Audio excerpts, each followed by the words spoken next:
নমস্কার, আমি সৃজা। গোটা শহর জুড়ে চলছে হকার উচ্ছেদ, আর তার সঙ্গে পাল্লা দিয়ে চলছে পৈশাচিক উল্লাস।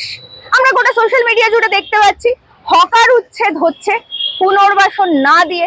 বিজেপির চির পরিচিত বুলডোজার নীতি চলছে গোটা ভারতবর্ষের আগের যে 22টা রাজ্য, যে 22টা রাজ্যে বিজেপি বুলডোজার নীতি চালিয়েছে, ঠিক একই রকম বুলডোজার নীতি চলছে। আর তাতেই উল্লাস করছেন একদল মানুষ। কেন না, রেলের জমি বেআইনি ভাবে দখল করে হকাররা বসে আছে, তাই তাদেরকে পুনর্বাসন দেওয়ার কোনো প্রশ্নই ওঠে না এবং তাদেরকে এভাবেই রুটি রুজির সংস্থান না করে তুলে দিতে হবে।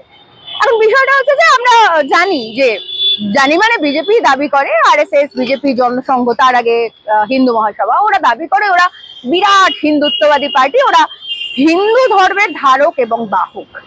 এবং তার সঙ্গে আরো একটা দাবি করে, সেটা হচ্ছে সিপিআইএম নাকি দেশদ্রোহী এবং তার সঙ্গে সিপিআইএম নাকি হিন্দু বিদ্বেষী পার্টি।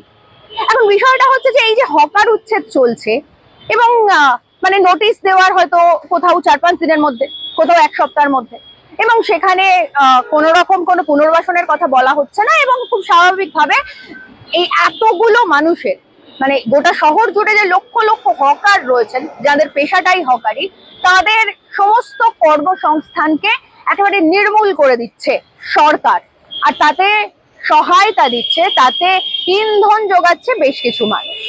কিন্তু ঘটনা হচ্ছে বিজেপি তো হিন্দুত্ববাদী পার্টি, ওরা তো হিন্দুদের দেখে। আমরা যদি একটুখানি এই হকারদের ইতিহাসটা দেখি, তাহলে দেখবো এই হকারি পেশাটা মূলত কারা চালান। এই হকারি পেশাটা মূলত চালান যারা দেশ ভাগের পরে এ দেশে এসেছিলেন, অর্থাৎ হিন্দুরা।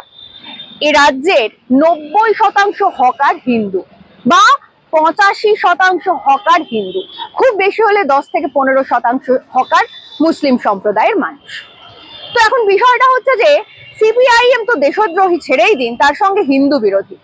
তো বিজেপি তো হিন্দুদের প্রতি ভালোবাসা আছে, বিজেপি তো হিন্দুত্বের পার্টি।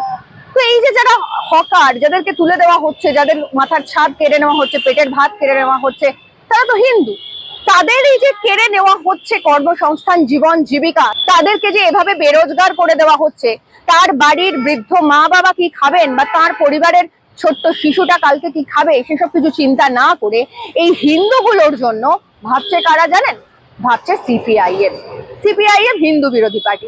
অথচ দেশ ভাগের পরে যখন উদ্বাস্তুরা এ দেশে, এ রাজ্যে চলে এসেছিলেন, যখন তাদের মাথা গোঁজার একটা ছাদ ছিল না, যখন তাদের পেটে একটু অন্ন ছিল না, সেই সময় এভাবে জবরদখল করেই এ রাজ্যের কলোনিগুলো গড়ে উঠেছিল। অনেক পরে কেন্দ্রীয় একটা নেতৃত্ব, ইউসিআরসির নেতৃত্বে এই হকারদের আন্দোলন সংগঠিত হয় এবং হকারদের উদ্বাস্তুদের এই যে আন্দোলন, এই উদ্বাস্তু আন্দোলনের পাশে ছিল শুধুমাত্র লাল ঝান্ডা, ছিলেন শুধুমাত্র বামপন্থীরা। সেই সময় শ্যামাপ্রসাদ মুখার্জি এ রাজ্য থেকে, কলকাতা থেকে জিতে লোকসভার সাংসদ, কিন্তু উনি মুখে কুলু পেটেছিলেন। উনি কখনোই কারোর কোনো ভারতবাসীর জন্য একটা ভালো কাজ কখনোই করেননি, তো উদ্বাস্তুদের জন্যও করেননি। তো সেক্ষেত্রে সেই যে উদ্বাস্তু আন্দোলন, সেই উদ্বাস্তু আন্দোলনে বামপন্থীদের সক্রিয় ভূমিকা ছিল, লাল ঝান্ডা ছিল উদ্বাস্তুদের পাশে, উদ্বাস্তুরা যখন পেটের ভাত মাথার ছাদ জোগাড় করেছিল। একই রকম ভাবে আজ যখন তাদেরকে আবার নতুন করে কর্মহীন করে দেওয়ার চেষ্টা চলছে, একই রকম ভাবে লাল ঝান্ডা রুখে দাঁড়িয়েছে। আর একই রকম ভাবে শ্যামাপ্রসাদের দলের লোকজন এভাবে মানুষকে কর্মহীন হতে দেখে উল্লাস করছে, পৈশাচিক উল্লাস করছে। আবার একই রকম ভাবে যখন এই 90% হিন্দুদের কর্মসংস্থান উজাড় হয়ে যাচ্ছে, সেখানে লাল ঝান্ডা রুখে দাঁড়াচ্ছে, তার সঙ্গে যখন তিলজলায় বুলডোজার চলছে, নির্মীয়মান বাড়ি ভেঙে ফেলা হচ্ছে, মানুষকে ছাদহীন করে দেওয়া হচ্ছে, তখন সেই সংখ্যালঘুদের পাশেও গিয়ে দাঁড়াচ্ছে লাল ঝান্ডা। এবার আপনারাই বিচার করবেন যে কারা আসলে দেশদ্রোহী আর কারা আসলে দেশপ্রেমী পার্টি।